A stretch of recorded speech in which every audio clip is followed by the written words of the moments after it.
acho que não vai dar certo, não, porque vai aparecer no seu. Que a gente.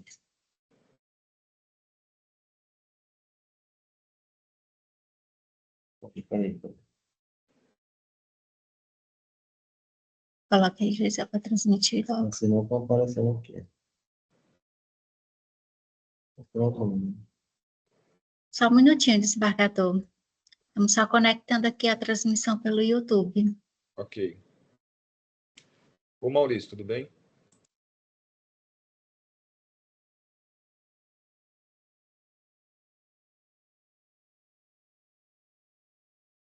Assim, Gisele.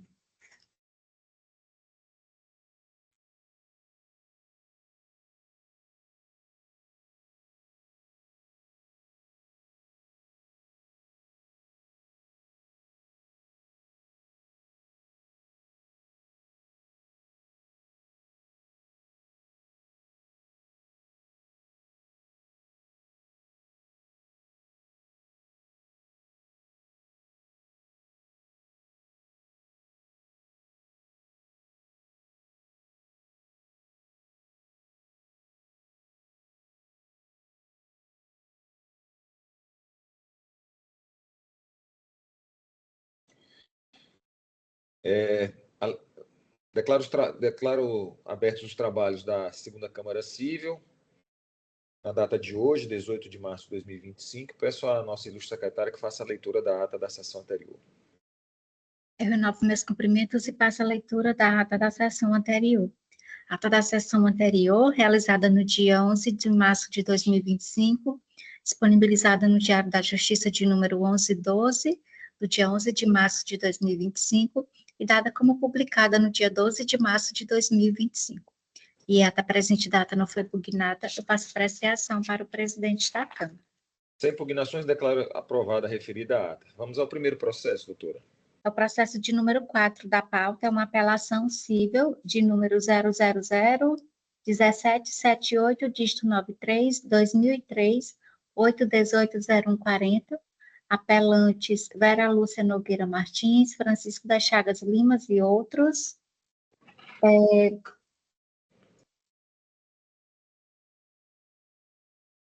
Advogado só um minutinho, apelado Banco do Nordeste do Brasil, e o relator é Vossa Excelência, desembargador Manuel de Souza Dourado. Desembargador Dourado. Relatório no sistema. Certo. Temos pedido de sustentação?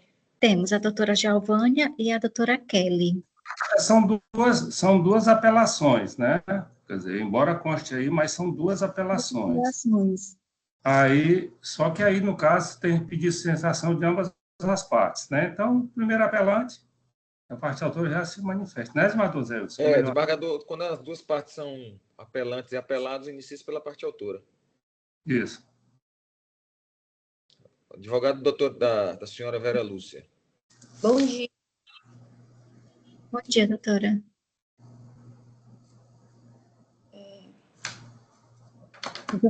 Doutora Giovânia, a senhora é advogada da doutora Vera? Isso, advogada dos autores da ação. Iniciamos pela senhora, com prazo regimental de 15 minutos, com 12 minutos a doutora Léa avisa.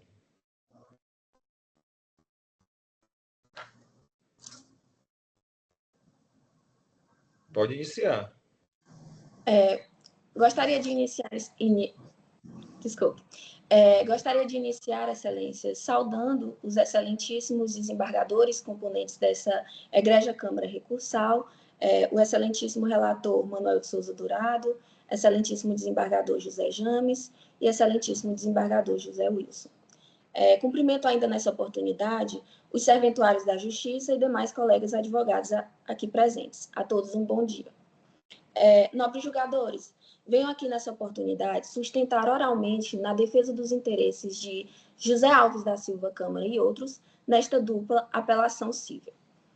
Para melhor elucidação desse caso, dividi a presente sustentação oral em 3 breves partes. No primeiro momento, serão expostos os fatos que ensejaram a propositura dessa demanda. Na segunda parte, serão defendidas as razões para o provimento do apelo do senhor José Câmara e outros, e, por fim, serão explanadas as razões para o não provimento do recurso interposto pela instituição financeira. Pois bem, excelências, conforme já narrado nos autos, o Banco do Nordeste elaborou um programa de desenvolvimento do semiárido nordestino denominado de Prodesa. Esse programa tinha como principal objetivo o fortalecimento econômico e social da agricultura familiar na região do Nordeste. Para isso, o banco prometia ofertas de crédito diferenciadas, assistência técnica e uma capacitação a esses produtores. Tudo isso visando aumentar a produtividade, a renda e a qualidade de vida de quem aderisse a esse projeto. Os autores da presente demanda, movidos por essa esperança de uma vida digna e por acreditarem nesse propósito transformador desse projeto, aderiram a esse programa Prodesa. Para isso, nobres julgadores, os autores foram compelidos pela instituição financeira a abandonarem integralmente toda e qualquer atividade financeira e profissional desenvolvida anteriormente, tendo inclusive que pedir demissão de cargos públicos.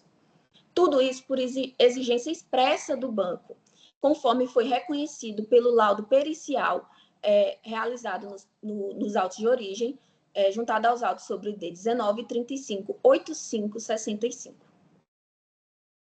Com essa renúncia, eles assumiram esse compromisso de recomeçar suas vidas no campo.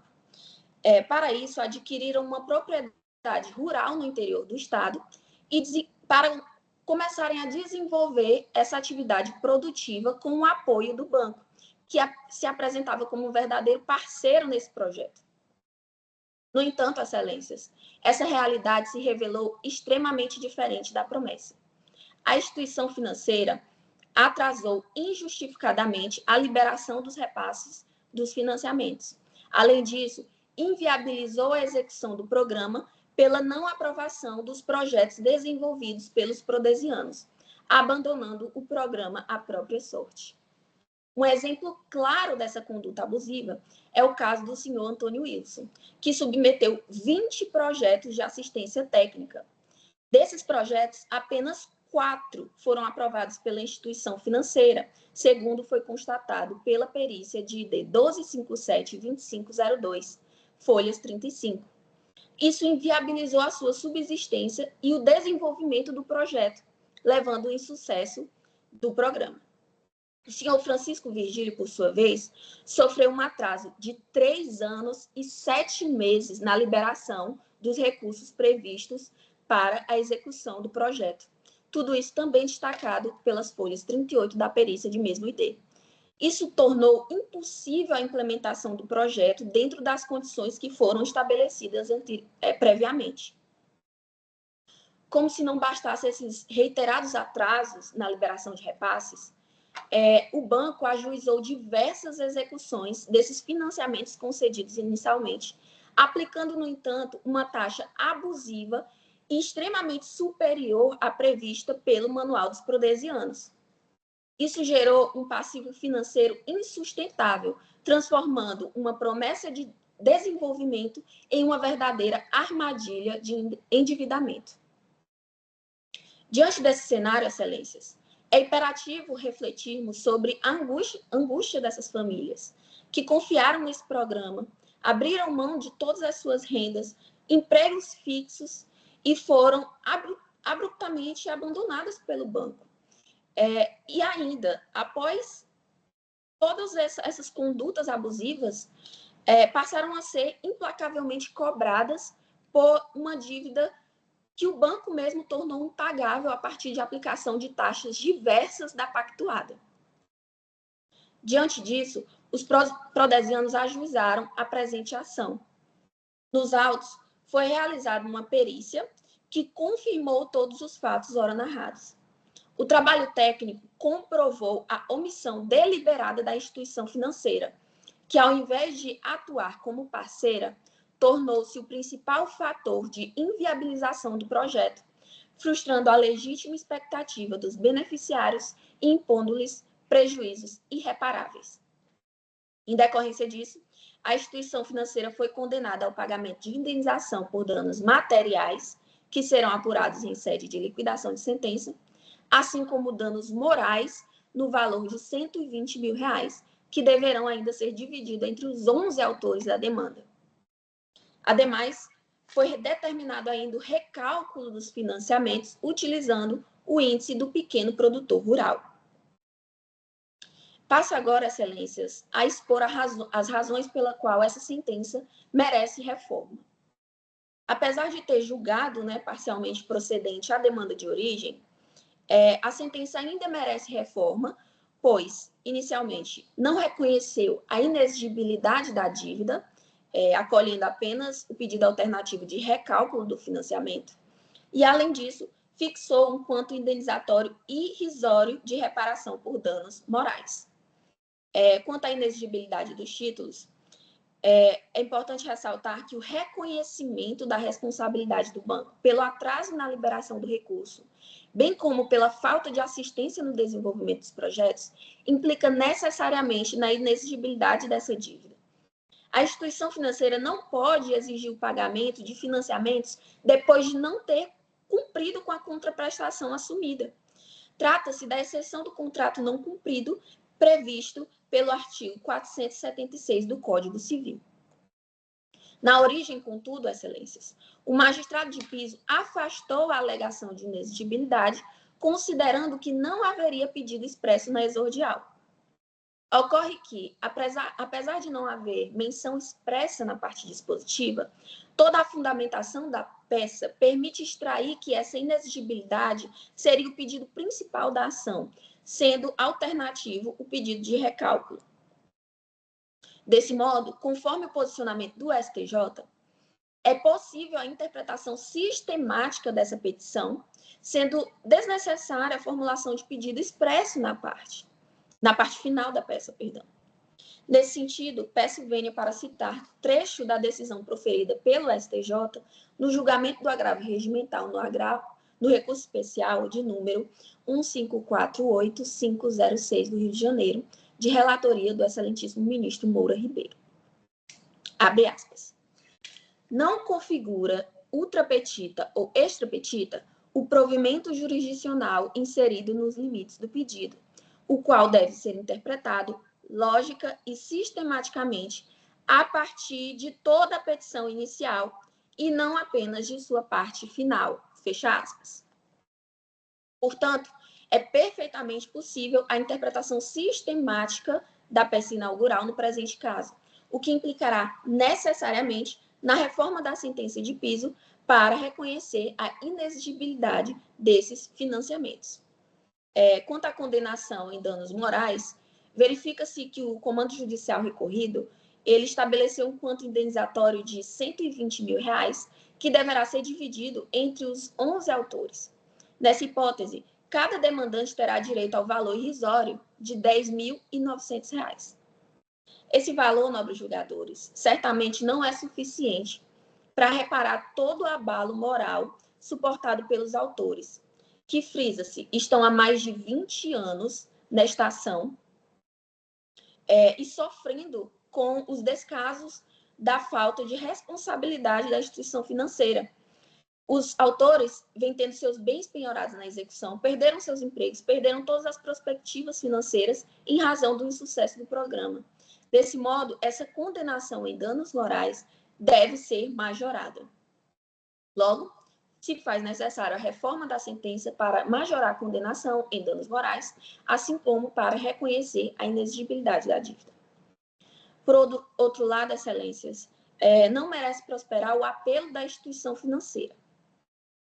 Essa alega que não existe a comprovação de dano e tampouco seria possível a aplicação dos índices do pequeno produtor rural.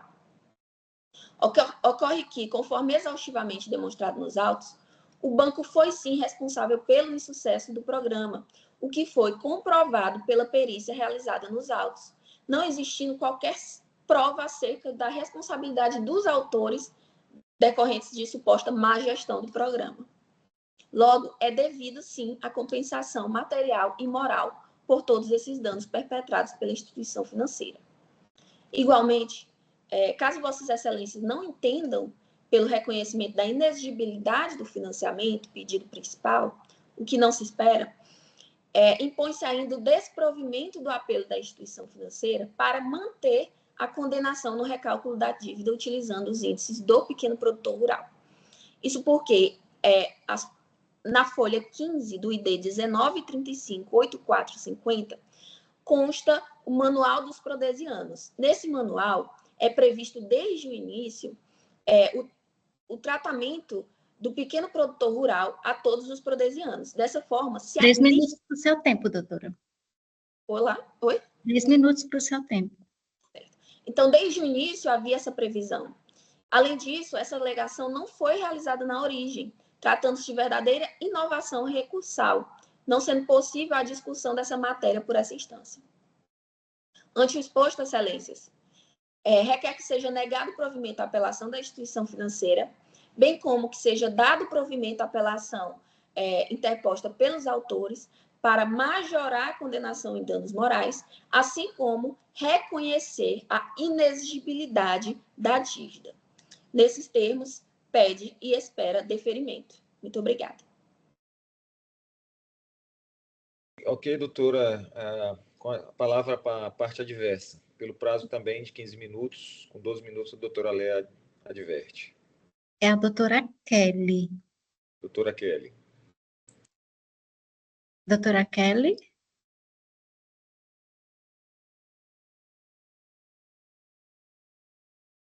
Doutora, a senhora me escuta?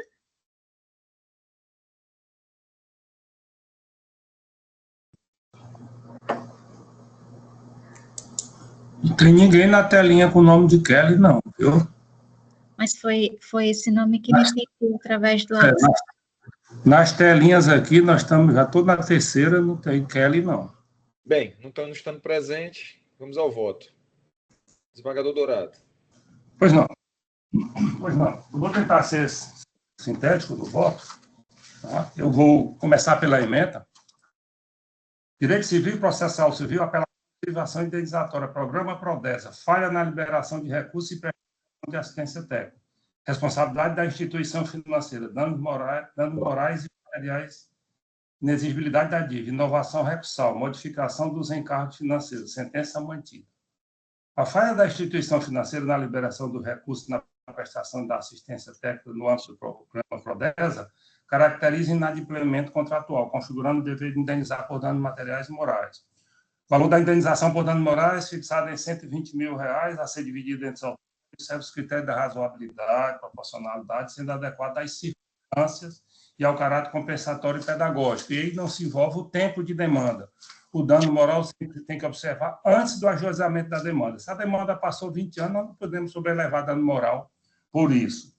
Aí teria que cobrar da justiça. O pedido de inexigibilidade da dívida formulado pela parte da sede de apelação constitui inovação recursal, sendo vedado ao tribunal conhecido o pedido não formulado na petição inicial em conformidade com o princípio da congruência. 4. A modificação dos encargos financeiros dos contratos de financiamento rural foi devidamente fundamentada, considerando o inadimplemento do banco e a necessidade de restabelecer o equilíbrio rural em consonância com os princípios da boa-fé objetiva e da função social do contrato. Recursos improvidos, sentença mantida. Vou simplificar, nos recursos dos autores, o seu Cícero entrou com pedido de desistência da ação. Nós acatamos como desistência do recurso. Não existe mais desistência da ação. Isso aí nós explicamos no nosso voto, aqui, mostrando que aqui se trata de desistência do recurso. Foram intimadas as partes, a parte, o restante, devidamente intimadas as partes autoras e para se manifestar seu pedido, a parte autora manifestou-se pela concordância, o restante dos demandantes, mas o réu ficou silente. Então, estou acatando como desistência do recurso. E o mérito se trata disso, a apelação das autoras, elas querem a majoração dos R$120 mil, não faz sentido, é dividido, vai dar 11 mil e pouco, na hora de corrigir isso aí, vai dar uma quantidade substancial. E aí, como eu já elenquei, não é o tempo de demanda, você tem que avaliar se os danos morais foi no período de até o ajuizamento da demanda. Tá?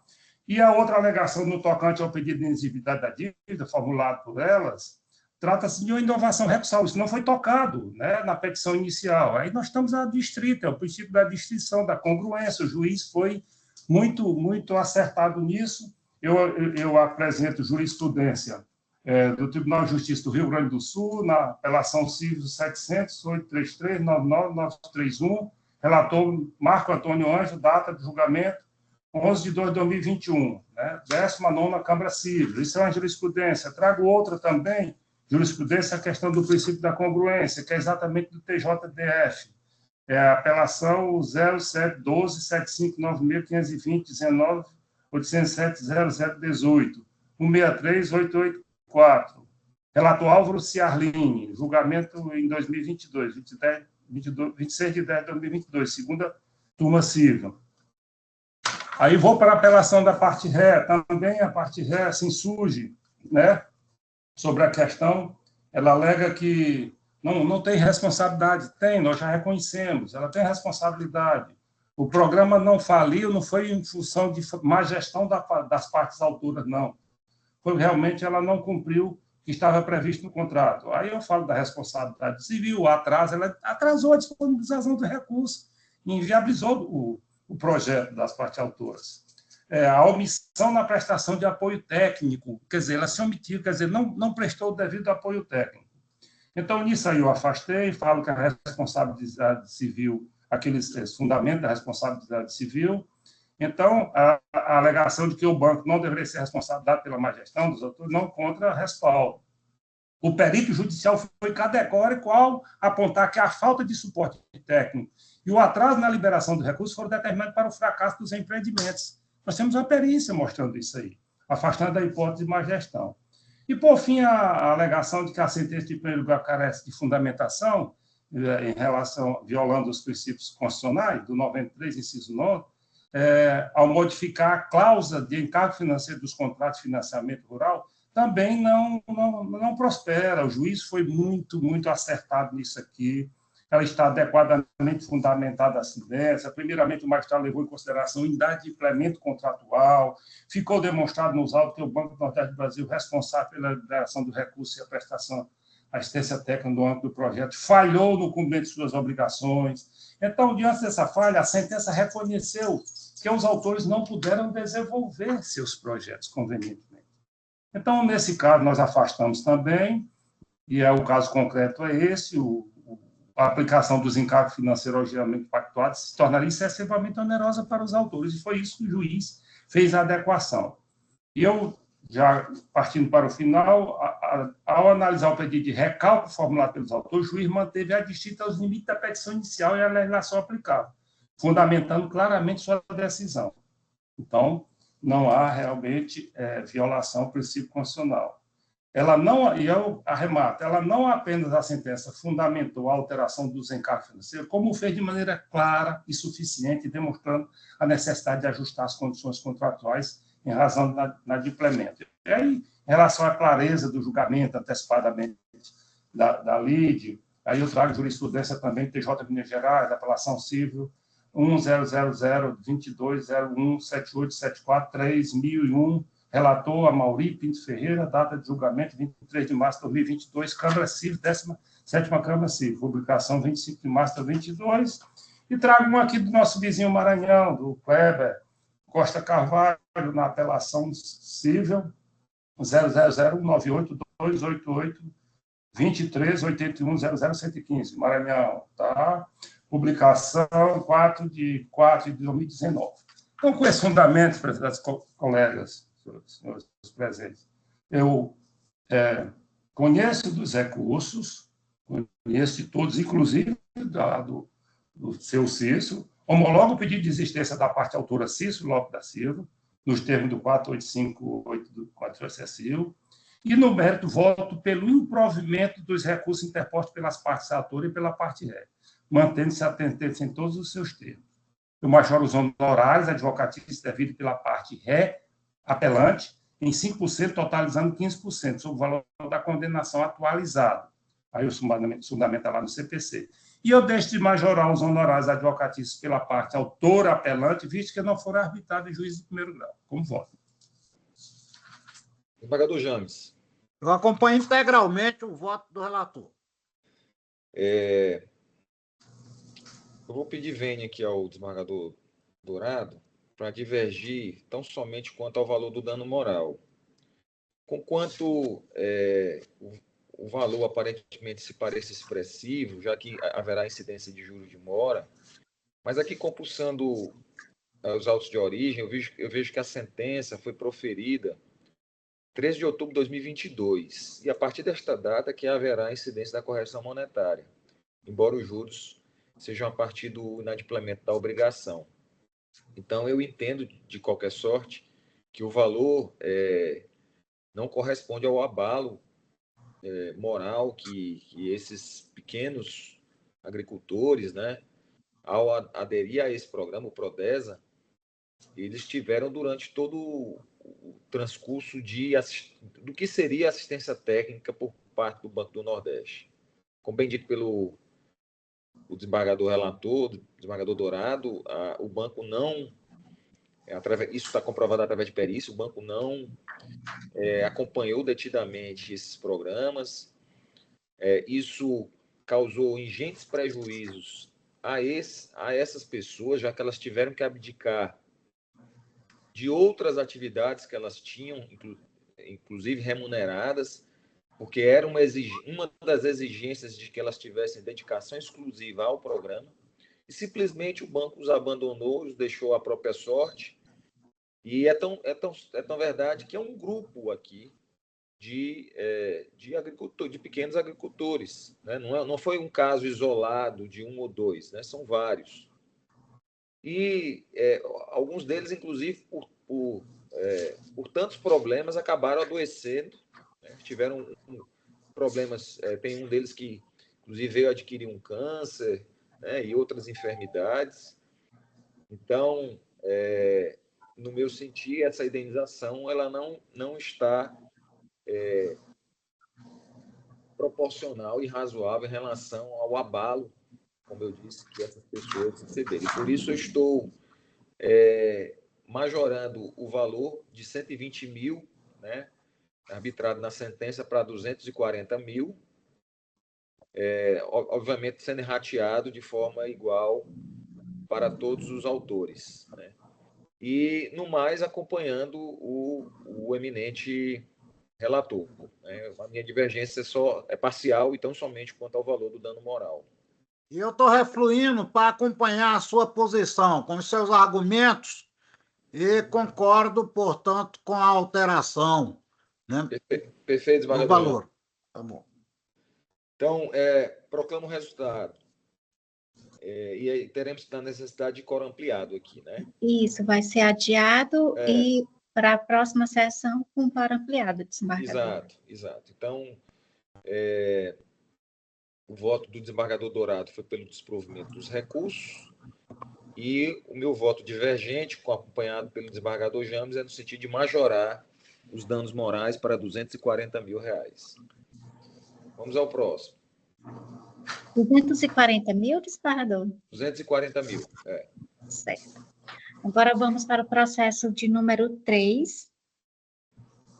É uma apelação cível de número 0000022, dígito 17, de 1991, 8180028, apelante a Luiz de Souza Brandão, Luiz de Souza Brandão Filho, a Celina Nunes Brandão. Advogados Everton Leite, Henrique Martins e outros. O apelado é Banco do Brasil, advogado Sérgio Túlio e outros, e o relator é Vossa Excelência, desembargador Manuel de Souza Dourado. Desembargador Dourado. Relatório de sistema. Temos pedido de sustentação? Temos, desembargador. É a doutora Joyce, Marielle e o doutor Pedro Henrique. A iniciar pela parte apelante. Apelante. Prazo regimental de 15 minutos. A doutora Joyce. Doutora Joyce, a senhora encontra em sala? Nem Pedro Henrique também, nós estamos vendo a imagem. Pedro Henrique se encontra, aparece para mim, desembargador. Tá, mas ele agora é que vai abrir o vídeo. Bom dia. Bom dia. A minha câmera não tá, ela estava ativada, não está ligando agora. Eu poderia ficar para o processo subsequente, enquanto eu regularizo a situação só da minha câmera aqui? Não entendi, doutor. Você quer o A quê? câmera dele, desembargador, não está ligando. Ele está querendo saber se pode o processo dele ser adiado para o seguinte. Não, só o processo seguinte. Tá bom. Então vamos apregoar enquanto ele tenta acessar aí, vamos apregoar o próximo, doutora. Agora vamos para o processo de número 1 da pauta. É uma apelação civil de número 081 54 37, dígito 9, 2021, 8180140, apelante Ricardo Castelo Branco Demes e outro, apelado pelo do Nordeste Limitada. Isso aí, O relator é Vossa Excelência, desembargador Dourado. Desembargador Dourado. Relatório no sistema. Temos pedido de sustentação? A doutora Suelen de Paula. Pela parte apelada ou apelante? Apelante, doutora? Apelante. Apelante, né? Pronto. Certo. Ok, com prazo regimental de 15 minutos, doutora. Pode começar. Muito obrigada. Inicialmente, gostaria de saudar esta ilustre Câmara, na pessoa do presidente, desembargador James, relator Manuel, bem como desembargador Wilson. Dizer que é um enorme prazer sustentar perante Vossas Excelências. Ao longo da minha trajetória, eu venho sustentado perante diversos tribunais, né, mas creio que aqui no Piauí seja a primeira vez. Né? Então, desde já, é imenso minha satisfação. Seja bem-vinda, doutora. Muito obrigada. Também gostaria de saudar os servidores, bem como representantes do Ministério Público e Defensoria Pública, que acompanham a sessão, bem como os colegas advogados. Bom, o processo em pauta, ele decorre de uma ação de adjudicação compulsória, em que eu represento as partes apelantes e também autoras. Né? Eu não vou adentrar no mérito do processo, pois essa questão meritória não foi objeto do recurso, né, tendo inclusive sido julgado procedente para os meus clientes, a fim de que estes fossem beneficiados com a adjudicação dos imóveis que haviam adquirido. O que está em discussão, excelências, no processo, é tão somente a fixação da verba sucumbencial devida aos patronos dos apelantes. Né? E antes de expor os motivos que levam ao provimento desse pedido, eu gostaria de fazer uma breve síntese do processo, a fim de demonstrar o que é que motivou a ação e o que é que foi ocorrido no primeiro grau. Em suma, o que motivou o ingresso da ação pelos meus clientes foi o fato de que os imóveis, especificamente alguns lotes que eles adquiriram, estavam com a impossibilidade de se regularizar a propriedade. Né? E esse impedimento se dava em virtude de uma divergência entre os sócios da empresa apelada. Em virtude dessa divergência, inclusive, um dos sócios da apelada manejou uma ação de dissolução societária, tendo em vista que o sócio remanescente ele não estava de acordo com a dissolução dessa empresa. Né? E ocorreu que, posteriormente, um dos sócios veio a falecer, o que obstou ainda mais a regularização da propriedade dos imóveis pelos meus clientes. Foi esse o motivo que ensejou a ação.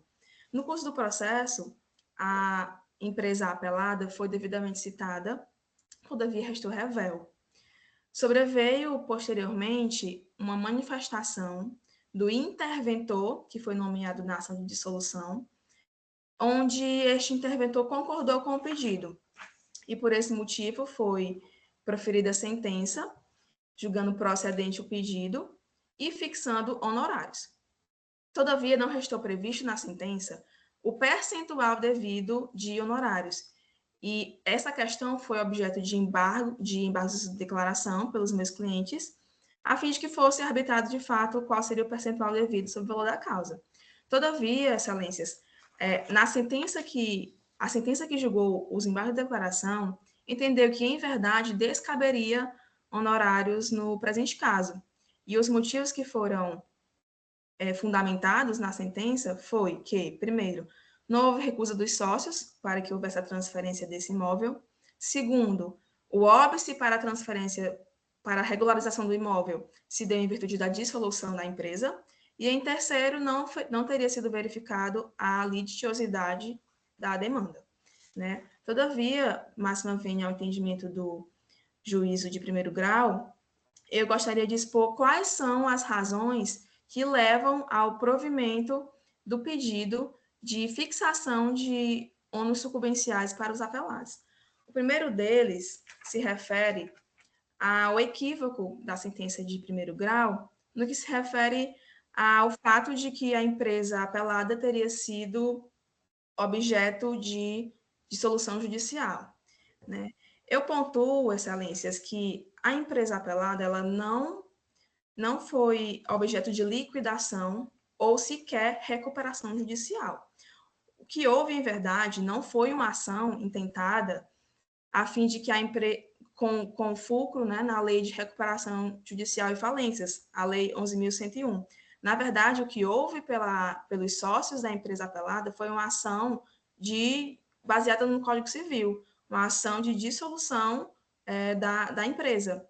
Então, não há de se falar, por exemplo, como entendeu a sentença, em o fato de que a empresa estaria em insolvência ou em inatividade. Inclusive, o CNPJ da empresa, ele está ativo, né? Não há nenhuma demonstração fática de que a empresa estaria em inatividade. E ainda assim, se fosse, acaso fosse o caso de a empresa estar em liquidação judicial, estar em recuperação judicial, nada obsta que sejam fixadas as verbas de sucumbência desse caso, pois, caso assim fosse, quem erra o direito para pleitear esses valores se habilitaria na ação a fim de perseguir o direito que lhe pretende.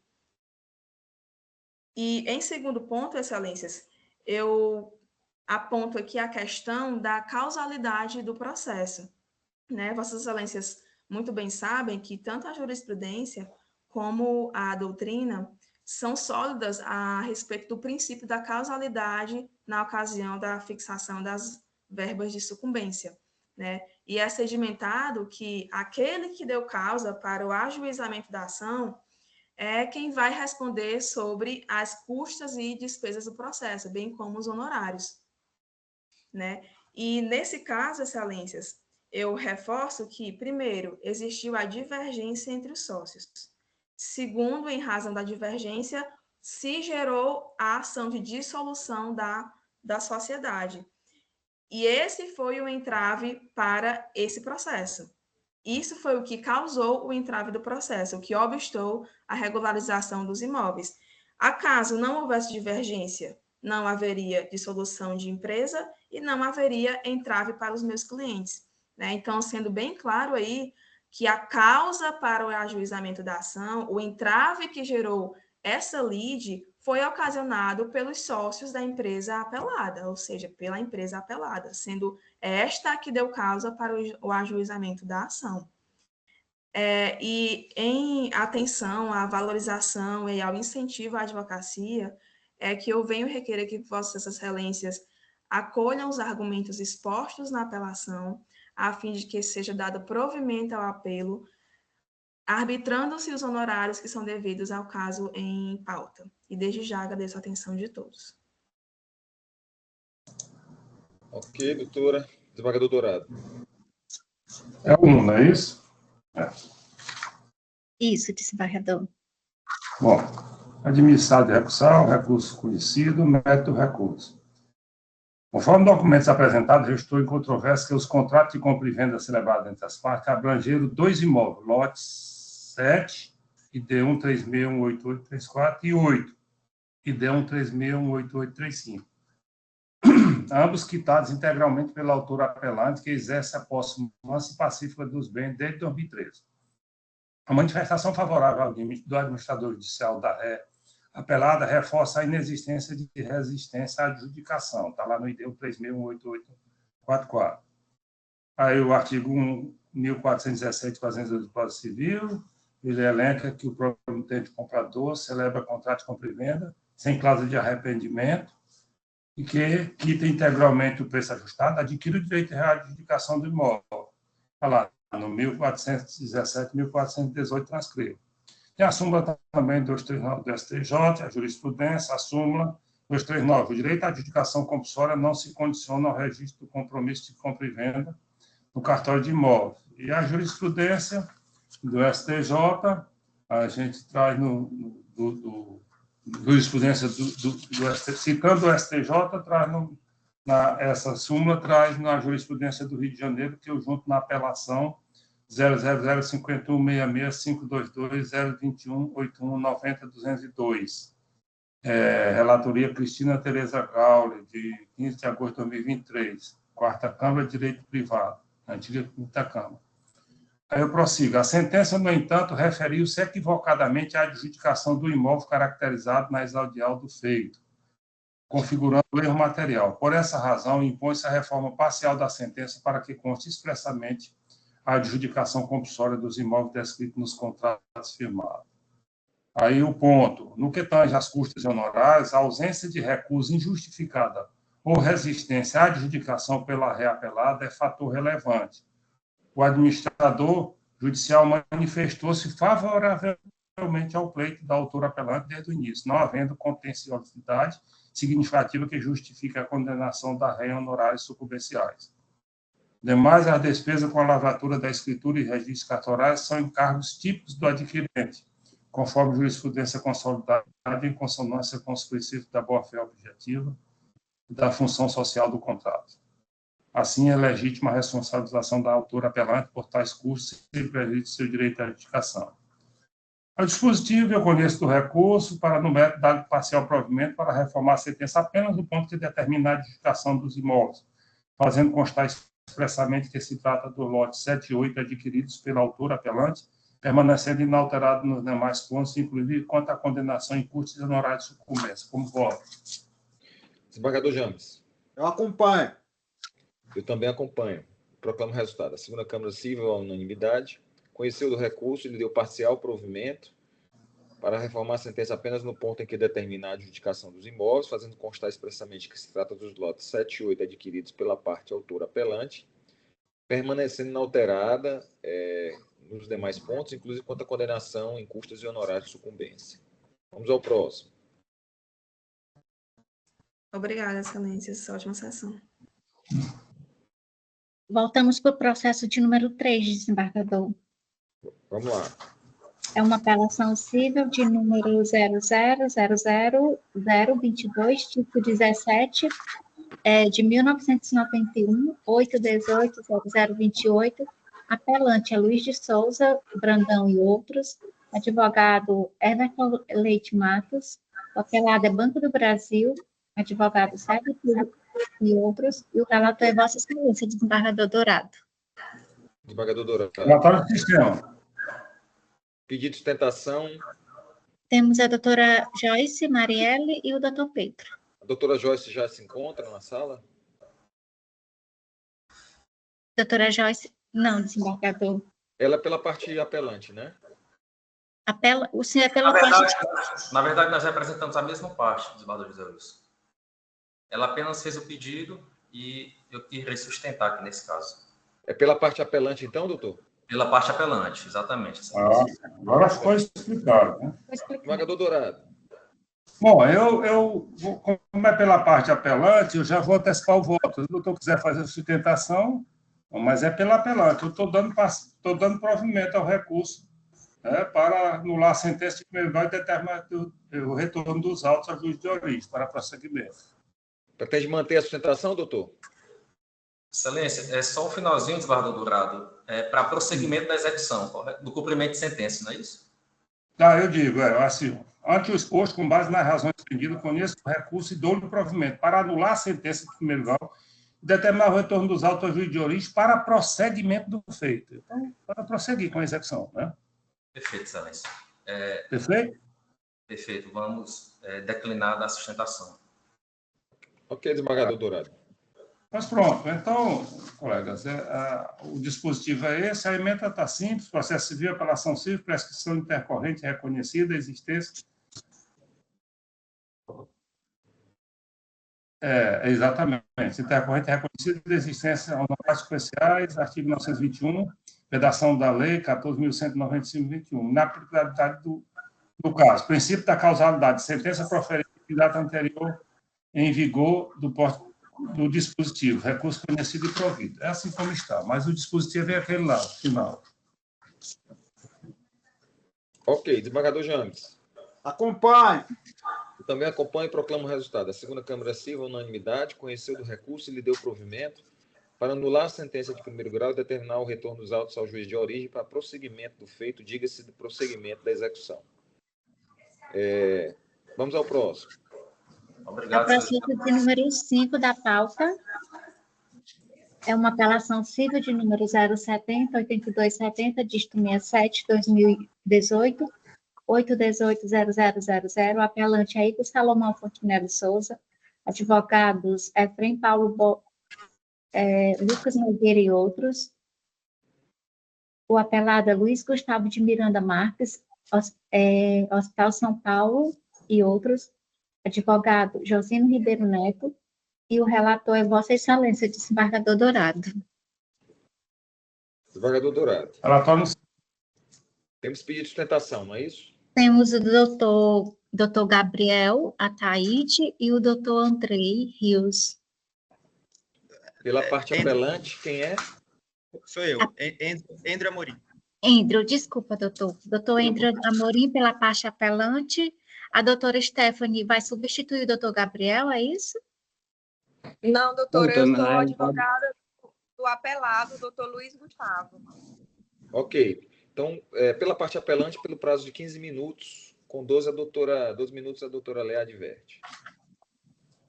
Certo, obrigado. Bom dia a todos. Eu envio meus cumprimentos à segunda Câmara, uma pessoa do relator, o eminente desembargador Manuel de Souza Dourado. Envio meus cumprimentos também a todos presentes aqui nesta sessão. O presente julgamento trata da apelação interposta por Igor Salomão Fontinelli Souza e Leonardo Davi Fontinelli Souza em face da sentença que julgou improcedente a ação de indenização por danos morais e por perda de uma chance proposta em face do médico Luiz Gustavo de Miranda Marques e do Hospital São Paulo, ora apelados. De forma objetiva, Excelência, os fatos são estes. Em 2008, o senhor Evaldo, pai viúvo dos apelantes, realizou um procedimento de cateterismo prescrito e performado pelo médico Luiz Gustavo, apelado, nas dependências do Hospital São Paulo. Conforme aponta o prontuário médico, o procedimento teve intercorrências. O senhor Evaldo teve que ser entubado e foi encaminhado ao centro cirúrgico, onde os médicos tentaram reanimá-lo. Porém, o paciente faleceu pouco tempo depois, após entrar no centro cirúrgico, e deixou 2 filhos menores de idade à época dos fatos, que inclusive já haviam perdido a mãe, vítima de um câncer. A questão controvertida, e que foi a causa para a instauração do presente processo, é que os apelantes, somente após a morte do pai, descobriram que o médico apelado, apesar de ter se apresentado como cardiologista intervencionista ao senhor Evaldo, na verdade, não era detentor de tal título à época dos fatos. No ID 170028, página 18, foi acostado pelos apelantes a resposta ao ofício número 606/2011, na qual o presidente em exercício do Conselho Regional de Medicina do Estado do Piauí certificou que o senhor Luiz Gustavo de Miranda, o médico apelado, em abril de 2011, não possuía qualquer título de especialista registrado no órgão. Já no ID 170053, página 29, após envio de ofício pelo juízo de origem, foi anexada aos autos uma nova manifestação do CRM do Piauí, dessa vez em outubro de 2013. E, novamente, o Conselho confirmou que o médico apelado não possuía qualquer título de especialista registrado no órgão à época dos fatos. Inclusive, o CRM esclareceu que havia um pedido de registro indeferido pelo órgão. Excelências, em termos objetivos, o procedimento foi realizado pelo médico apelado em 2008, ao passo que o CRM do Piauí confirmou que, tanto em 2011 e reconfirmou novamente em 2013, que o médico apelado não possuía qualquer título de especialista registrado no Conselho. É importante esclarecer também que o registro do apelado foi indeferido porque, à época dos fatos, para se obter o título de cardiologista intervencionista, era necessário que o médico obtivesse, primeiro, o título de especialista em clínica médica, o que só é possível por meio da aprovação de concurso público em residência médica para clínica médica e dura em torno de 2 anos. Depois de obtido esse título, o médico, então, deveria obter o título de especialista em cardiologia, o que se denota mais 2 anos de estudo e trabalho dentro de um hospital. E, após esses 4 anos, o médico, para obter o título a subespecialização de intervencionista, ele ainda deveria passar por mais 2 anos de residência médica na subespecialização intervencionismo. Ou seja, somente cumprida após esses 6 anos de preparação, mais, logicamente, os 6 anos de graduação em medicina, ou seja, somente após 12 anos de profunda especialização, estudos e trabalho aplicado, é que o médico poderia ostentar o título de cardiologista intervencionista. E toda essa condição só seria possível após o registro no CRM. Entretanto, excelências, conforme a documentação juntada pelo próprio apelado à época dos fatos, o médico detinha somente o título de estágio realizado em hemodinâmica e cardiologia intervencionista pelo Hospital da Beneficência Portuguesa de São Paulo, com carga horária de 2 anos. É evidente que um estágio de 2 anos não se equivale a 6 anos de residência em clínica médica, residência em cardiologia e, por fim, subespecialização em intervencionismo. Se tal documento equivalesse às residências médicas, certamente o CRM do Piauí teria aprovado o registro do título do apelado. Entretanto, como já informado no ofício que trouxe a Vossas Excelências, a resposta foi pelo indeferimento do pedido de registro. Como o médico apelado, à época dos fatos, não era cardiologista intervencionista registrado e, mesmo assim, apresentou-se ao paciente como se fosse detentor de tal título, é evidente que o consentimento do paciente foi afetado pela falsa percepção da realidade induzida pelo próprio médico. É aqui que se discute o mérito do processo. Os apelantes não discutem a existência de possível erro médico em relação à prestação do cuidado à saúde, muito menos se o senhor Luiz Gustavo possuía aptidão genérica para praticar atos médicos, sejam eles stricto ou lato sensu, conforme a lei do ato médico. Os apelantes buscam, na verdade, o reconhecimento de que o senhor Evaldo teve a perda da chance de ser tratado por um médico especialista por conta das falsas informações prestadas pelo apelado, que, à época dos fatos, não possuía qualquer título de médico cardiologista intervencionista registrado no CRM. Igualmente, incorreu em ato ilícito o Hospital São Paulo, que, além de ter alugado o seu espaço para a realização de um procedimento por um profissional que não possuía a titulação para tal, o hospital ainda apresentava ao público o senhor Luiz Gustavo como cardiologista, conforme prova juntada pela própria defesa do apelado. Conforme prova juntada pela própria defesa do apelado, somente em 2017 é que o médico Luiz Gustavo registrou no CRM o seu título de cardiologista, ou seja, 9 anos após a morte do senhor Evaldo.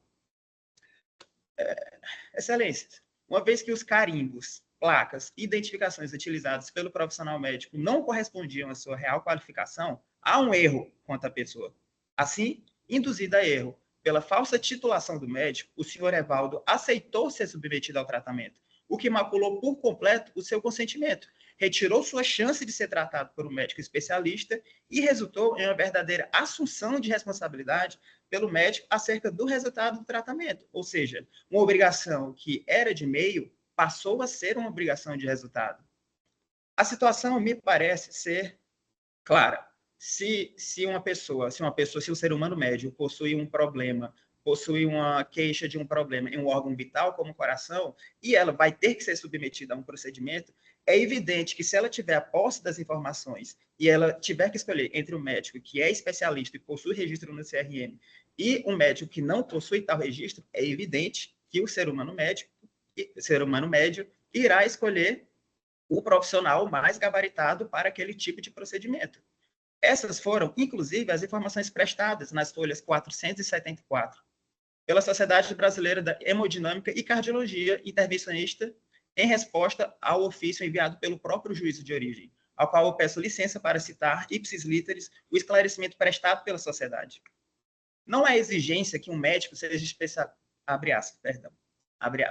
Não há exigência que um médico seja especialista para trabalhar em qualquer ramo da medicina, sendo a habilitação inerente ao diploma, podendo exercê-la em sua plenitude nas mais diversas áreas, desde que se responsabilize por seus atos e, segundo a resolução número 1974/2011, não as propague ou anuncie sem realmente estar nele registrado como especialista.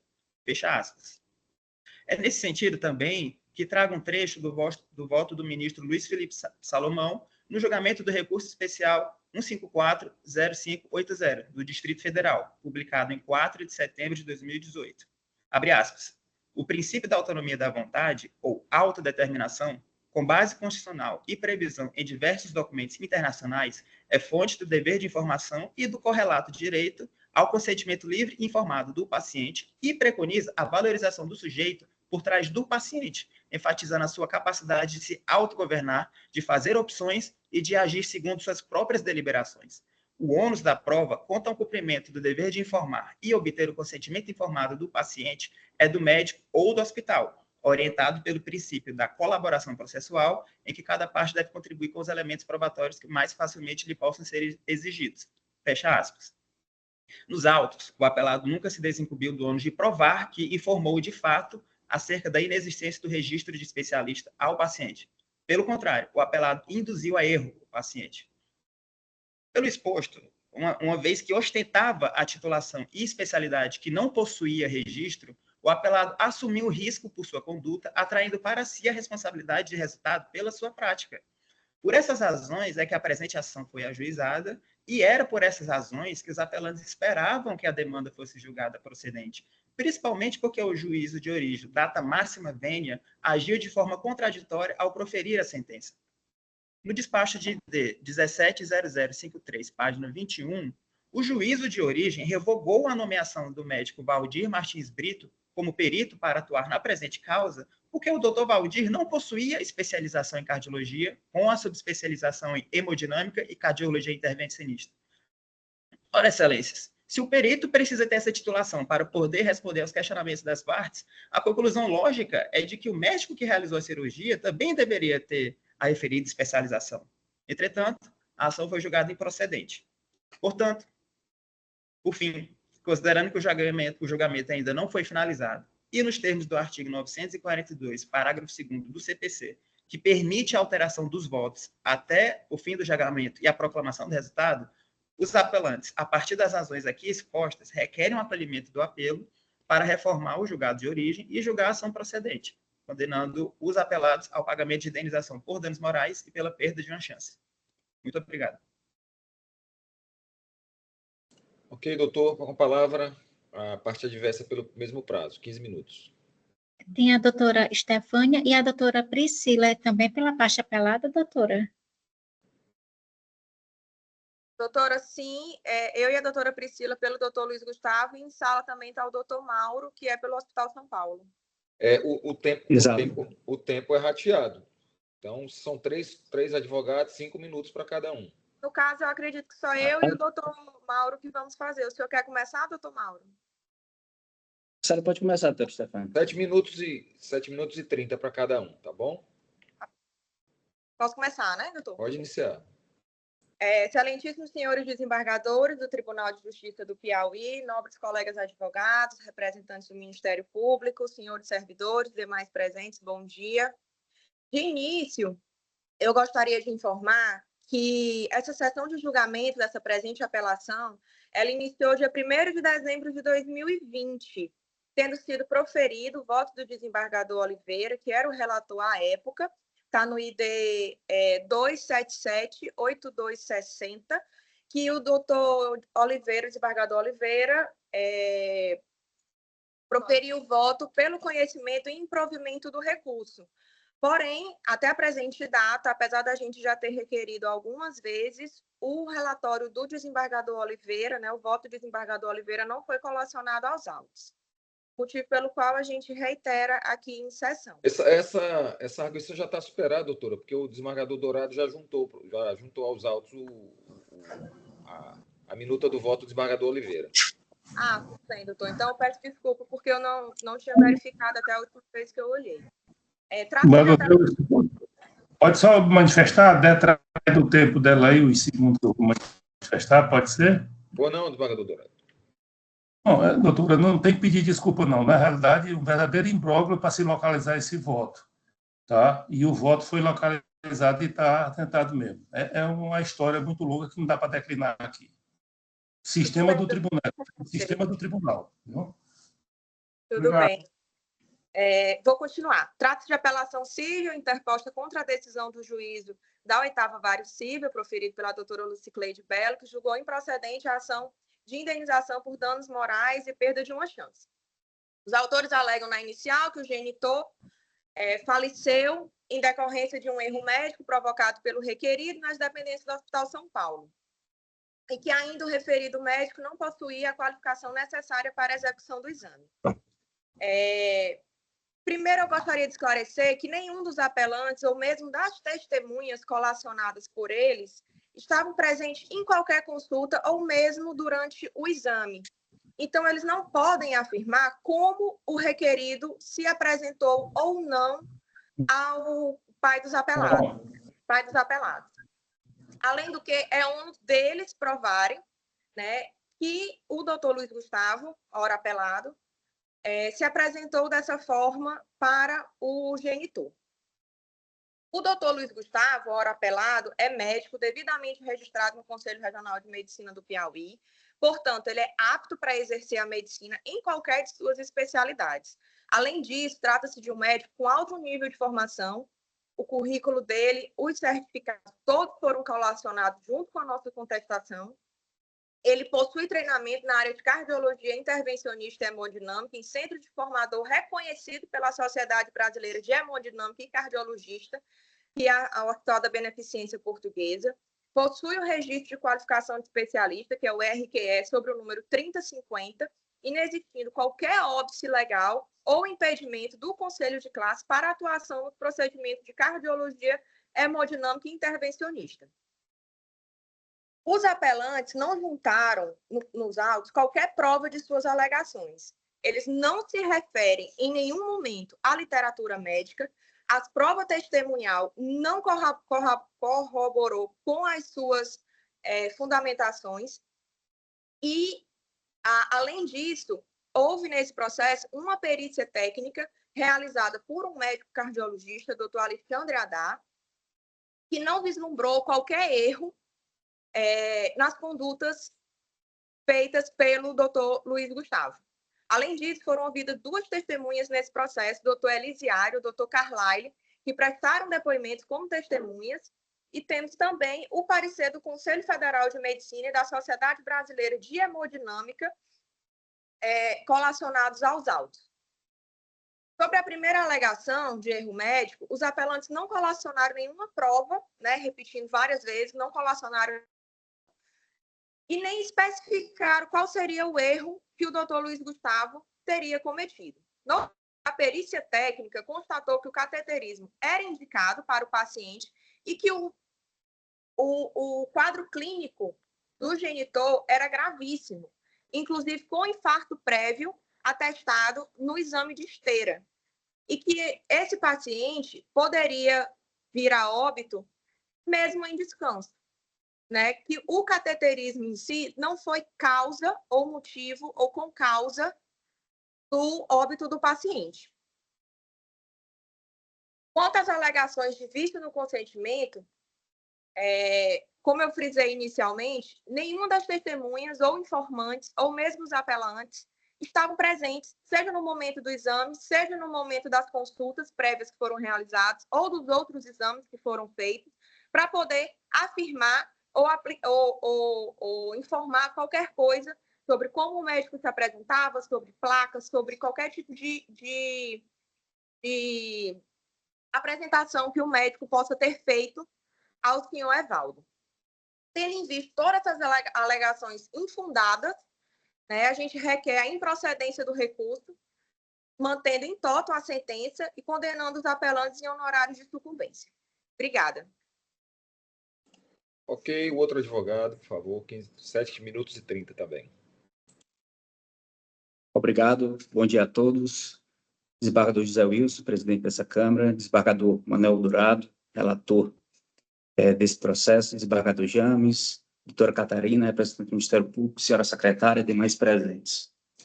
Excelências, compareço a essa sessão para defender os interesses do Hospital São Paulo e defender também a manutenção da sentença, que após uma vasta e detalhada instrução processual, julgou improcedente a ação indenizatória movida por um suposto erro médico ocorrido nas dependências do Hospital São Paulo. Primeiro, Excelência, antes de tudo, só esclarecer um fato. O paciente ele não procurou o Hospital São Paulo e lá encontrou o Dr. Luiz Gustavo. O paciente, isso está nos autos, por indicação de uma colega de trabalho, buscou o médico que trabalhava no Itacor, atendia no Itacor, lá foi atendido pelo médico, realizou exames, lá foi definido qual seria o tratamento utilizado e, a partir daí, solicitaram uma vaga no Hospital São Paulo para a realização do procedimento. Só queria esclarecer esse fato, porque permissão houve uma distorção aí dos fatos postos. Mas voltamos à sentença. A doutora Lucicleide, então juíza, na época juíza titular da 8ª Vara Civil, entendeu que não houve erro médico, pois o procedimento adotado foi adequado ao quadro clínico do paciente, bem como que o risco inerente ao exame decorreu da própria gravidade de sua condição prévia. No curso da instrução probatória, 3 médicos, como disse a doutora Stephanie, foram ouvidos o perito, doutor Alexandre Alencar, e 2 testemunhas, doutor Carlaile Sarmento e o médico e professor conhecido aqui em Teresina, doutor Elisiário Júnior. E todos, excelências, foram unânimes nas observações de 3 pontos principais que evidenciaram a inexistência de erro médico. Primeiro, a gravidade da condição clínica prévia do paciente. Segundo, a habilitação e qualificação do médico. Terceiro, a escolha adequada do procedimento, bem como a adequação da estrutura disponibilizada pelo hospital. Sobre o primeiro ponto, excelência, a gravidade da condição clínica prévia do paciente, o paciente possui um histórico de problemas cardíacos graves, conforme atestado por exames anteriores, incluindo um teste ergométrico que revelou uma isquemia miocárdica, ou seja, um infarto. E a doença coronariana grave do paciente aumentava, e essa doença coronariana grave aumentava significativamente o risco de mortalidade. O infarto sofrido pelo paciente durante o cateterismo não decorreu de erro médico, ou muito menos da titulação do médico, mas sim da própria gravidade de sua condição clínica, conforme demonstrado pela prova pericial. Após a ocorrência da parada cardíaca, o paciente foi prontamente reanimado e encaminhado para o centro cirúrgico, mas, infelizmente, registro isso, lamento, por seu estado crítico, a vida não pôde ser preservada. O segundo ponto, que foi o mais falado na sustentação oral do colega advogado, é a questão da habilitação e qualificação do médico. Excelência, o doutor Luiz Gustavo de Miranda Marques é um profissional habilitado enquanto médico e experiente, possuindo formação especializada em cardiologia clínica e vasta experiência em cardiologia intervencionista. Registro que a habilitação do médico para realizar o procedimento foi confirmada pelo CRM e pela Sociedade Brasileira de Cardiologia. Ou seja, o médico, como já foi dito aqui, ele estava habilitado à realização do procedimento. Terceiro ponto, excelência, a escolha do procedimento e a estrutura hospitalar. O cateterismo cardíaco foi o procedimento corretamente indicado para o paciente, considerando seu estado clínico grave e a necessidade de um diagnóstico preciso. O hospital forneceu toda a estrutura necessária para a realização do exame, sendo um ambiente devidamente equipado e credenciado para tais procedimentos. A equipe médica, ela agiu com diligência em todas as etapas do atendimento, tanto na realização do cateterismo, quanto nas manobras de reanimação e tentativa de salvamento do paciente. O fato do paciente ter falecido após o exame não significa por si só que houve um erro médico ou houve uma negligência, mas sim que sua condição clínica era extremamente grave e mesmo diante de todos os recursos da medicina, não foi possível salvar a sua vida. Em conclusão, excelência, os apelantes tentam, sem qualquer respaldo técnico ou probatório, atribuir ao médico, indiretamente ao hospital, uma responsabilidade que não existe. A decisão de primeiro grau foi embasada em provas concretas, perícia médica e depoimentos especializados, concluindo pela inexistência de erro médico e pela adequação da conduta adotada. Por essa razão, Excelência, requer o total improvimento do recurso de apelação com a consequente manutenção da decisão recorrida. Agradeço a atenção. Ok. Desembargador Dourado. Aliás, advogado da outra parte, né? Da parte adversa, não é? Da parte recorrida. Ah, não, já. Acho que já foram todos. Já foi, é porque tinha... os nomes estão aqui. Pois não, senhores julgadores, senhoras advogadas, senhores advogados, sustentações e os demais presentes. Nós temos que contextualizar sobre esse processo inicialmente um aspecto que foi tocado aqui pela doutora Stephanie. Ou Stephanie, isso aí é muito... É que nós estamos julgando aqui a continuidade de um julgamento em que o relator foi um desembargador que se aposentou. Então, ou foi afastado, ou foi, como a legislação fala, no caso, ele foi afastado ou foi substituído. Mas aí eu contextualizar. Está lá no artigo 941, por isso é que eu peço a vênia dos colegas, quebrando a nossa regra, a nossa Câmara, que avança muito. Esse voto eu vou ter que ler integralmente. Exatamente porque já foi tocado aqui o voto, a gente demorou muito para localizar esse voto, por ser do desembargador Oliveira. Mas eu faço a contextualização. O artigo 941 do Código de Processo Civil estabelece diretriz clara quanto à proclamação do resultado do julgamento e atribuição da responsabilidade pela redação do acordo. Conforme o cabeça deste artigo, uma vez proferidos os votos, o presidente do colegiado anunciará o resultado, cabendo ao relator, ou se vencido este, ao autor do primeiro voto vencedor, a tarefa de redigir o acordo. Isso é da docência, está lá, é elementar, nós estamos como se estivesse revivendo as nossas lições iniciais sobre questão recursal. Prossigo. Ademais, o parágrafo 1º do artigo 941 estabelece que o voto pode ser alterado até o momento da proclamação do resultado. Aí a exceção, salvo nos casos em que tenha sido proferido por magistrado afastado ou possuído. É o caso. Por isso é que eu já adianto que eu estou trazendo o voto localizado ipsilitre do desembargador Oliveira e faço questão de ler para que fique também registrado em áudio. Então, o caso aqui, o desembargador Oliveira se aposentou. Então, eu não sei quando o legislador quer dizer afastado, se é por algum outro motivo, mas tem o mesmo sentido, substituído. Ele está substituído, afastado pela aposentadoria, que é a regra maior para todos nós. Prossigo. Tal previsão visa garantir a estabilidade das decisões e evitar que a composição do tribunal impacte indevidamente o julgamento em curso. No caso, em análise, a sessão de julgamento ocorreu em 17 de novembro de 2020, quando o desembargador relator José Ribamar de Oliveira proferiu o seu voto pelo improvimento do recurso. Posteriormente, o desembargador Brandão de Carvalho solicitou vista do processo, conforme consta da certidão de ID 2778260.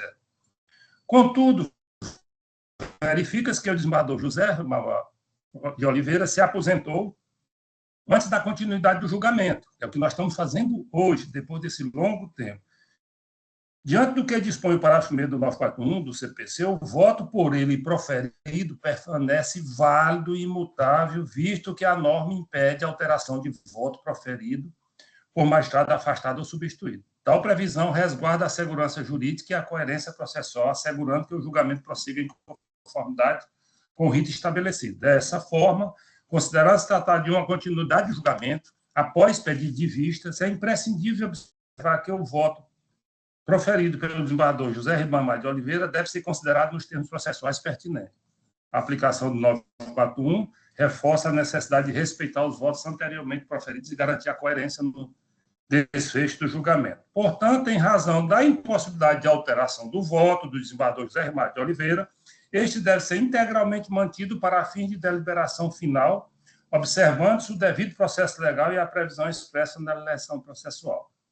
Pronto. Feitas essas considerações, essas premissas, esses prolegômenos, vamos agora ao voto do desembargador Oliveira. Ele está nos autos, como foi assentado pelo desembargador Zé Wilson, mas eu tenho que lê-lo integralmente. O recurso de apelação civil preencheu todos os requisitos intrínsecos e extrínsecos de admissibilidade recursal, pelo que merece ser conhecido.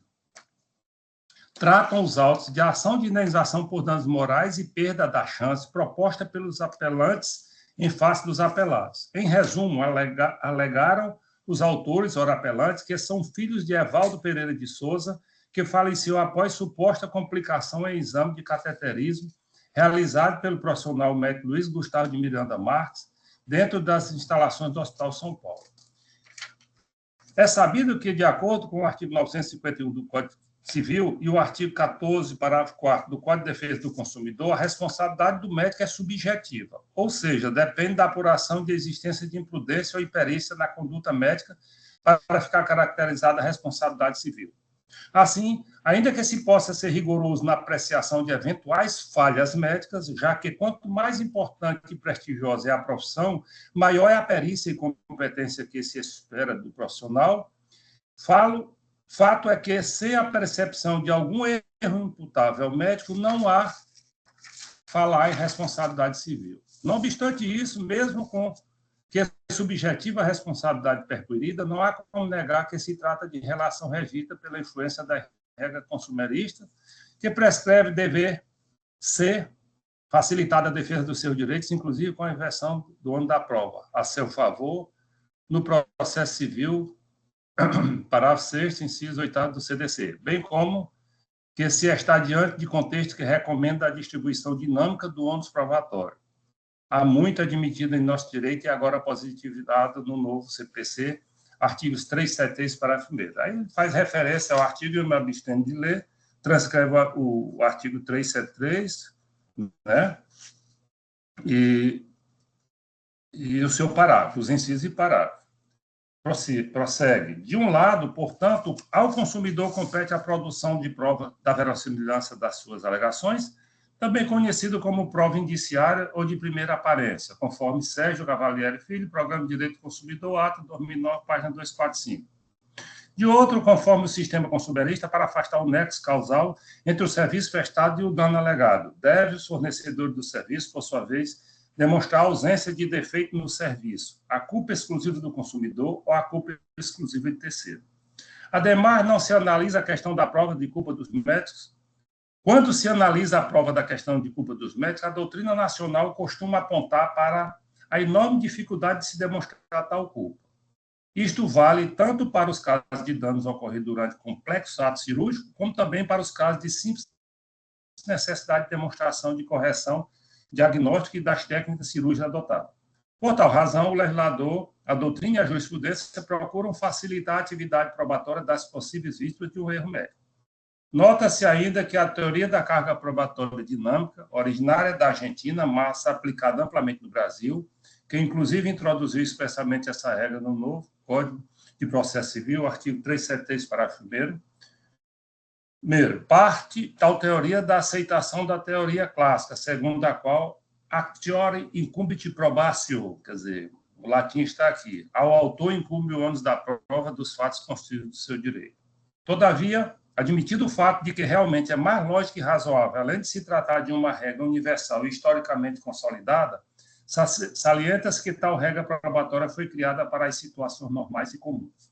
Contudo, para situações particulares em que se constata que fazer recair o ônus probatório integralmente sobre o autor pode significar antecipadamente o insucesso da demanda, diante da quase impossibilidade prática de demonstração de certos fatos, autoriza-se o magistrado a se afastar da saudável regra, transferindo-se para o réu o ônus da prova de determinados fatos.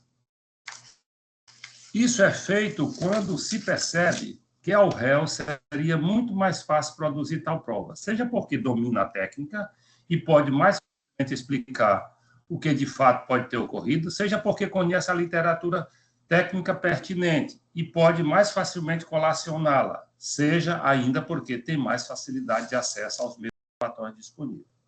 Diante disso, essa teoria adapta perfeitamente à situação dos autos, em que é sumamente difícil ao paciente demonstrar convincentemente a ocorrência de erro médico. Já o médico domina sua técnica e pode facilmente explicar por que não houve erro. Havendo resultado negativo, pode demonstrar que o mesmo restou de causas alheias à culpa médica. Afinal, o médico conhece a literatura médica especializada e pode facilmente trazer aos autos trechos pertinentes e esclarecedores a respeito do tema controvertido, inclusive demonstrando com estatísticas o acerto de suas decisões e a probabilidade de eventuais insucessos. Também ele tem melhor acesso aos meios de prova, podendo convocar como testemunha outros profissionais que tenham condições de abstratamente discorrer sobre as situações semelhantes. Prossegue o voto. Trazidas, então, essas premissas para a casuística, será analisado os pressupostos caracterizadores do dever indenizar. Vejamos. É fato incontroverso que o pai dos apelantes submeteu-se a um procedimento denominado cateterismo, procedimento este conduzido pelo profissional Luiz. Inicialmente, é necessário destacar que, apesar da insistência dos apelantes em afirmar que o de cujos gozar de boa saúde, o profissional apelado afirma que a decisão de indicar o referido procedimento se deu porque o desconforto era persistente e o senhor Evaldo continuou a buscar ajuda médica. Foi então que decidiu procurar o Dr. Luiz Gustavo de Miranda Marques, requerido. O senhor Edivaldo Pereira de Souza procurou o Dr. Luiz Gustavo de Miranda Marques na clínica Itacó com queixa de desconforto cardíaco, conforme descrição da inicial. O requerido foi, neste momento, que teve o primeiro contato com o senhor Evaldo. A consulta foi realizada na clínica Itacó, onde o senhor Evaldo já levava consigo uma série de exames já solicitados por outros médicos. O paciente estava desacompanhado. Nessa ocasião, ele descreveu o quadro clínico: síncope evoluindo com dor precordial típica e persistente e dispneia aos esforços. Falou sobre os exames que havia realizado e de sua preocupação pelo médico que fez o teste ergométrico ter dito que ele havia sofrido um infarto.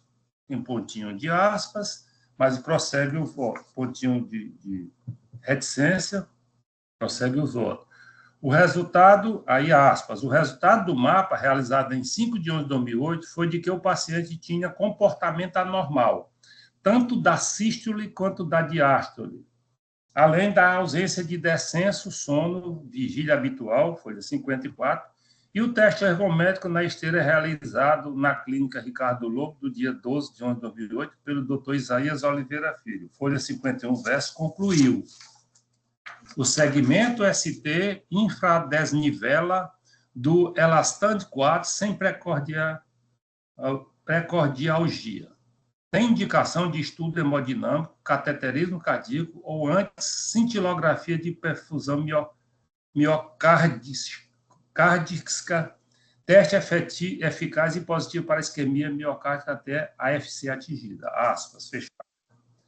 Prossegue o voto. Para além disso, tendo sido realizada a perícia médica por profissional aceito por todas as partes do processo, tenho por bem destacar as seguintes informações. ID 170063, página 4951.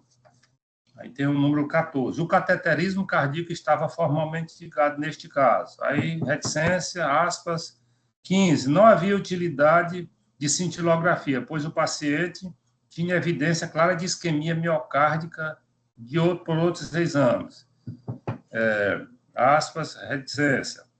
2. O eletrocardiograma ECG do dia 5 de novembro de 2008 está normal, porém, o ECG do dia 12 de novembro, ECG de repouso, antes do início do esforço do teste ergométrico, mostra a área eletricamente inativa em parede lateral alta, o que pode demonstrar fibrose ou necrose desta parede, o que é sugestivo de isquemia do miocárdio. Houve ainda modificação da onda T nas derivações V1 e V2, sugestivas, porém menos específicas de isquemia miocárdio. Em conclusão, houve alteração dinâmica do padrão eletrocardiográfico com provável isquemia fibrose do músculo cardíaco. Aspa, reticência. 4. O ECG de repouso no dia do teste ergométrico já mostrava sinais sugestivos de doença isquêmica do coração. E o teste ergométrico também mostrou sinais eletrocardiográficos de isquemia. Portanto, o cateterismo cardíaco era o exame mais indicado a seguir. Aspas, reticência. 12. O paciente tinha indicação formal para a realização de cateterismo cardíaco. Prossegue o voto. Destas informações, extrai que a conduta adotada foi a conduta adequada para o quadro do paciente, que, apesar de inicialmente assintomático, como repiso os autores apelantes, apresentava, aspas, sinais sugestivos de doença isquêmica do coração, fecha aspas. A respeito do alegado erro de consentimento, tenho que também não deve prosperar. Ainda analisando o laudo pericial, tem-se que 10. Idealmente, o cateterismo cardíaco deve ser realizado por profissionais com treinamento na área de cardiologia intervencionista e hemodinâmica, em centro formador reconhecido pela SBHCI. Destaco que o profissional preencheu este requisito, tendo comprovado pela documentação constada ter realizado formação em programa de estágio em tempo integral na Real e Benemérita Sociedade Portuguesa de Beneficência de São Paulo, pelo período de 1 de fevereiro de 2022 a 31 de janeiro de 2004, certificado de folha 167-170. Entidade esta reconhecida pela Sociedade Brasileira de Hemodinâmica e Cardiologia Intensiva. Trata-se, assim, de profissional capacitado e, a nosso sentir, a ausência de registro da especialidade não teria o condão de viciar a confiança estabelecida entre o paciente e o profissional, sobretudo se compreendido que foram realizadas 2 consultas, exames e for agendado o procedimento com a anuência da parte. Para além disso, e conforme esclarecido em laudo pericial, o procedimento fora corretamente indicado para a situação e o profissional estava habilitado para fazer. Assim, não há como determinar vínculo de causa e efeito entre a conduta das partes apeladas e o dano aventado, pressuposto para a configuração da responsabilidade civil, principalmente porque nada indica que os atos praticados e os serviços prestados tenham sido incorretos, insuficientes ou defeituosos. Ou seja, o médico apelado procedeu dentro das práticas médicas esperadas para o caso, de modo que as complicações foram causas naturais decorrente da complexidade do procedimento e, portanto, o improvimento do pedido indenizatório à medida que se impõe. Nesse sentido, segue a jurisprudência pátria, inverso. Colegas, eu disse que ia ler integralmente, mas é o princípio da confiabilidade também. Eu não vou ler essa jurisprudência integralmente. Ela está lançada no nosso voto, logo depois disso, que eu me reportei ainda há pouco. Aí está lá, a jurisprudência ela é do TJ Santa Catarina, apelação civil, número 0006498-06.2010.8.24.0039. De Lages, o município de Lages, comarca de Lages. Relator desembargador Jorge Luiz Costa Beber, né? Julgado em 31 de agosto de 2017. Aí prossegue o voto. Dessa arte, ausente nos autos a prova da culpa por parte do médico apelado, vez que não atuou com negligência, imprudência ou imperícia, bem como do estabelecimento de saúde, e ante a inexistência de nexo de causalidade entre a conduta médica e o óbito, não há que se falar em dever de indenizar. Nessa senda, a despeito do sofrimento experimentado pelos familiares da vítima, não há como acolher a pretensão deduzida inicial, mantendo-se a sentença de improcedência integralmente. Ante o exposto, voto pelo conhecimento e improvimento do recurso para manter na íntegra a sentença veneranda. O Ministério Público de segundo grau devolveu os autos sem emitir parecer de mérito. Então, esse é o voto do desembargador Oliveira e que nós estamos transcrevendo e que fica agora como apresentado nos autos. E só esclarecendo, desembargador Zé Wilson e presidente julgadores, não tem emenda. E aí não é porque não foi localizado, é porque possivelmente a forma do relator trabalhar na época é levar o julgamento e depois fazer a emenda. A gente já toma o cuidado de fazer antes, mas deve ser isso. Mas não localizamos a emenda, dependendo do resultado é que nós vamos cuidar da emenda. É isso aí. Perfeito, desembargador Dourado. Muito bem escorrido. Eu vejo apenas de antemão aqui que se há desprovimento do recurso, teria que haver alguma manifestação sobre majoração de honorários, né? Até do artigo 85, parágrafo 11, mas o desembargador Oliveira também não sei, não vi aqui a sentença para ver se houve arbitramento em primeiro grau. Mas é uma questão também que pode ser analisada posteriormente. Eu não posso acrescentar. Bem, desembargador James, de antemão eu vou pedir vista dos autos, porque eu acho que a discussão está muito... E o próprio voto do desembargador Oliveira, agora reprisado pelo desembargador Dourado, está muito tangenciada à discussão sobre erro médico, né, sobre erro da conduta, quando da realização do exame, o que teria provocado o evento morte, ou não teria provocado, não seria a causa do dano, né, caracterizado pelo evento morte. Mas, para mim, as condições são muito precedentes. Aqui nós estamos tratando da teoria da perda de uma chance, de alguém que estava buscando um especialista, cardiologista, que teria que ser, inclusive, intervencionista, não podia ser um cardiologista clínico, para a realização de um processo de hemodinâmica, que é o cateterismo.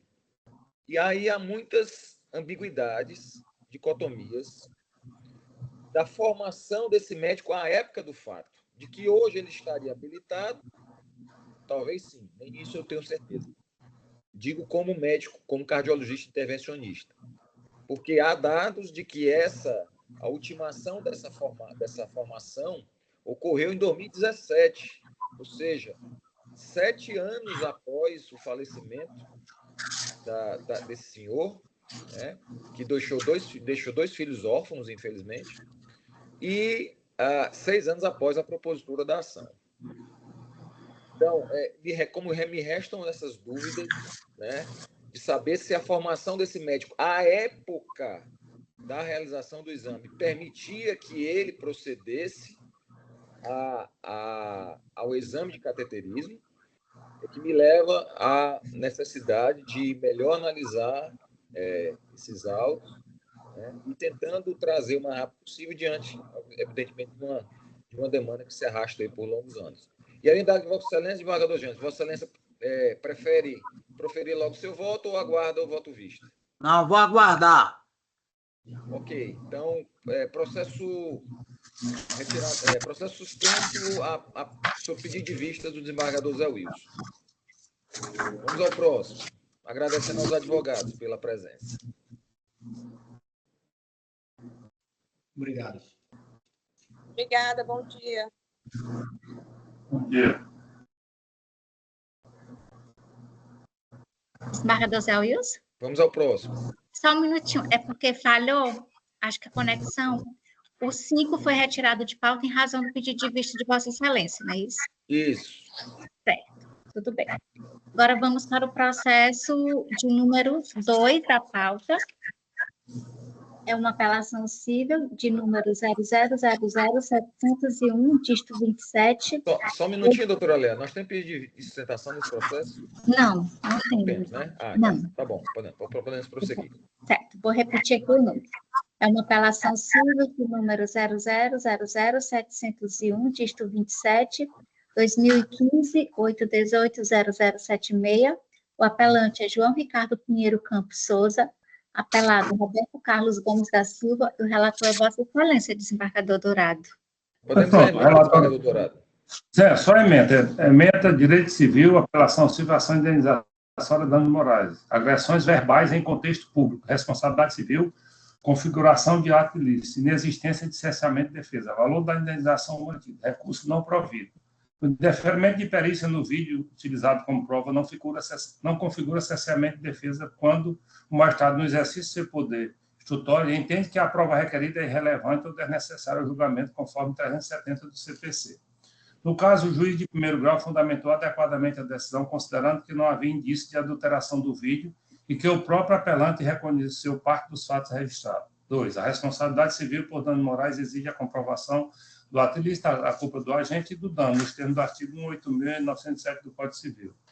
No caso, restou comprovado que o apelado foi alvo de agressões verbais em contexto público e vexatório, violando sua honra e imagem, o que caracteriza dano moral sustentável. 3. O valor da indenização por dano moral deve atender aos critérios da proporcionalidade, razoabilidade e função pedagógica da condenação. O montante fixado é adequado, considerando a gravidade das agressões e a repercussão no âmbito pessoal e social da vítima, sem configurar enriquecimento sem causa. O recurso conhecido e desprovido. Então, conheço do recurso, conclusão é essa, conheço do recurso, voto pelo seu improvimento, mantendo-se integralmente a sentença, e majoro a verba honorária em 2%, de forma que fique em 17% sobre o valor da condenação. Vamos lá. Perfeito. Desembargador James. Acompanhe. Eu também acompanho e proclamo o resultado. A segunda Câmara Civil, à unanimidade, conheceu do recurso, mas ele negou provimento, majorando a verba honorária em 2%, de forma que o total passe a ser 17% sobre o valor da condenação, tudo nos termos do voto do eminente relator. Encerramos, doutora Léa? Encerramos, desembargadores. Algum aviso, alguma comunicação? Se não, agradeço a presença de todos, desejando um bom dia. Felicidade. Bom dia. E uma boa semana. Bom dia a todos. Bom dia.